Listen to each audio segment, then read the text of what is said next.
नमस्कार दोस्तों। आपको वो वायरस तो याद ही होगा जो अभी कुछ साल पहले ही आया और आकर उसने पूरी दुनिया को हिला कर रख दिया। और हिलाकर ही क्या रख दिया, तहस नहस कर दिया, जिसे पेंडेमिक का नाम दिया गया, यानी महामारी का। लेकिन आज इस वीडियो में हम उसके बारे में बात नहीं करेंगे, बल्कि उससे भी कई गुना ज़्यादा खतरनाक एक वायरस की बात करेंगे जो आप सबको पता होनी चाहिए। जिस वायरस ने इस पूरी दुनिया को बर्बाद कर रखा है, लेकिन दुर्भाग्य कि उस वायरस को लोग पहचानने तक को तैयार नहीं। पेंडेमिक या महामारी कहना तो दूर की बात। ये वायरस बहुत ही ज़्यादा खतरनाक है और इसकी भयावहता का एक छोटा सा नमूना आज इस वीडियो के माध्यम से हम आपके सामने प्रस्तुत करने का प्रयास करेंगे। इस वायरस से बचने के लिए आपको किसी प्रकार का मास्क पहनने की आवश्यकता नहीं, बल्कि आपकी आंखों पर, आपके दिमाग पर जो मास्क लगा हुआ है उसे उतारने की ज़रूरत है और सबको एकजुट होकर इस वायरस के विरुद्ध लड़ने की आवश्यकता है। हमें अपनी आंखों को खोलकर, अपने दिमाग को खोलकर इस वायरस को पहचानना होगा। इस वायरस की पूरी जानकारी हम आपको इस वीडियो के माध्यम से देने का प्रयास करेंगे। लेकिन इस वीडियो को शुरू करने से पहले आप सभी से निवेदन है कि यदि ये वीडियो आपको अच्छा लगे और आपको लगे कि इसकी जानकारी बहुत ही अच्छी है, लोगों तक पहुंचनी चाहिए, तो इस वीडियो को आप अधिक से अधिक शेयर करें। कोई कॉपीराइट नहीं। जिस किसी भी सोशल मीडिया प्लेटफॉर्म के माध्यम से आप इसे फैलाना चाहें, फैलाइए, ताकि ज़्यादा से ज़्यादा लोग इस वायरस से अपने आप को बचाने का प्रयास कर सकें। ये दुनिया एक बहुत ही भयानक बीमारी से जूझ रही है, लेकिन दुर्भाग्य कि उस बीमारी को लोग पहचानने को तैयार नहीं, उस बीमारी का नामकरण करने को तैयार नहीं, उसे महामारी मानने को तैयार नहीं, जबकि ये बीमारी किसी भी महामारी से कहीं ज़्यादा खतरनाक है और ये लगातार बढ़ती जा रही है, लगातार बढ़ती जा रही है, पूरे विश्व को अपने चपेट में ले रही है। इस बीमारी से के अनेकों सिम्टम्स सामने आ रहे हैं। आप ऊपर इस वीडियो में भी अगर आप देखेंगे तो कई सारी घटनाएं जो इस बीमारी से हुई हैं, उन घटनाओं के ऊपर आपका ध्यान आकर्षित करने का प्रयास किया जा रहा है। और आपको बता दें, ये जो ऊपर आपको जितनी भी घटनाएं दिखेंगी, इन सारी घटनाएं लगभग इसी एक जो पवित्र महीने के आसपास की ही हैं, उससे बहुत ज़्यादा पुरानी नहीं है।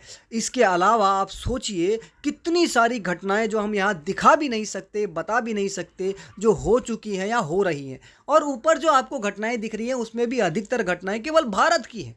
विश्व भर में क्या क्या हो रहा है वो समझने की आवश्यकता है।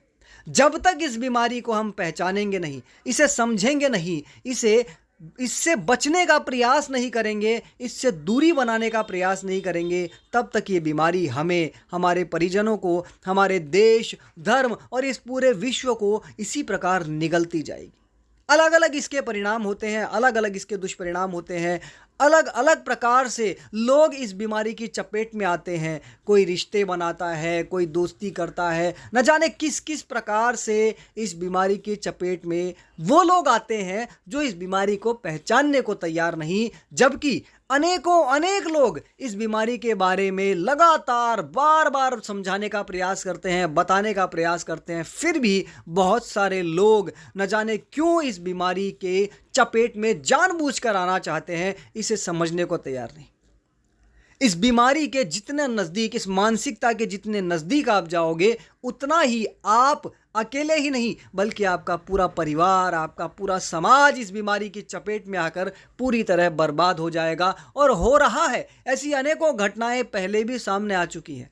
इसलिए केवल भारत के लोगों से ही नहीं, पूरे विश्व के लोगों से यही एक निवेदन है कि इस बीमारी को पहचानिए, क्योंकि जब तक इस बीमारी को पहचानेंगे नहीं, इस बीमारी को स्वीकार नहीं करेंगे, तब तक आप इस बीमारी से बचाव के रास्ते नहीं सोचेंगे। आप इस बीमारी से बचाव के जो रास्ते आपको बताए जाते हैं, उन पर ध्यान नहीं देंगे और उसके भयानक दुष्परिणाम आपको खुद भुगतना होगा और आपकी गलतियों की सज़ा आपके परिजनों को, मित्रों को, आपके समाज को भी भुगतनी होगी।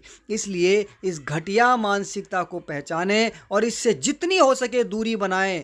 इसे अपने आसपास ना आने दें, इसका पूर्ण रूप से बहिष्कार करें। ये मानसिकता हर क्षेत्र में है, हर जगह पर है और जहाँ भी है वहाँ इसके भयानक दुष्परिणाम ही होते हैं, वहाँ ये लोगों को बर्बाद कर देती है। इसलिए इस एक वायरस वाली ये मानसिकता जो है इसका पूर्ण रूप से बहिष्कार जरूरी है। इस बीमारी से बचने के हर प्रकार से तैयारी करनी चाहिए, हर प्रकार से इस बीमारी से बचने के प्रयास करने चाहिए। अन्यथा हमारी गलतियों का जो हर्जाना है वो हमारी पीढ़ियों को, हमारे मित्रों परिचितों को, हमारे और भी जो समाज के बंधु हैं उन सबको भुगतना होगा। इस पूरे देश और पूरे विश्व को भुगतना होगा। इस बीमारी को पहचानें, इससे बचें, सावधान रहें, इससे पूरी तरह दूरी बनाएं।